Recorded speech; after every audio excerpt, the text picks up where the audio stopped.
Mary Jane загвар. Mary Jane гутал нь бол загварын салбарт ахин сэргэн мандалт хийж, эмэгтэйчүүдийн гуталны дунд бол хамгийн классик загварын тоонд цуяасаар багтчихсэн.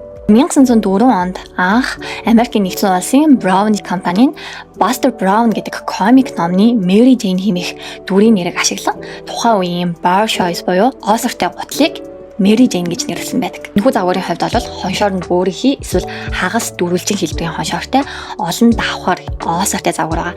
За анх бол яг нөгөө комик номын дүртэйгээ ижилхэн тийм ээ хүүхдүүдэд зориулсан гутал мэт харагдчихсан боловч аажмаар насан турш эмэгтэйчүүдийн хувцлалтын салшгүй нэгэн хэсэг, салшгүй нэгэн аксессуар болж өгсөн байна. За харин өнөөдөр орчин үеийн Mary Jane гутлыг хэрхэн өмсөж байна гэвэл clean girl aesthetic. За мөн old money.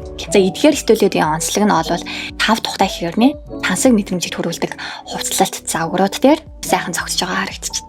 Харин эсэргээрээ том зузаан ултай Mary Jane загварууд хүртэл гарч ирсэн байна. Punk rock, эсвэл romantic маягийг илүү санал болгож байгаа хувилбар гэж ойлгож байна.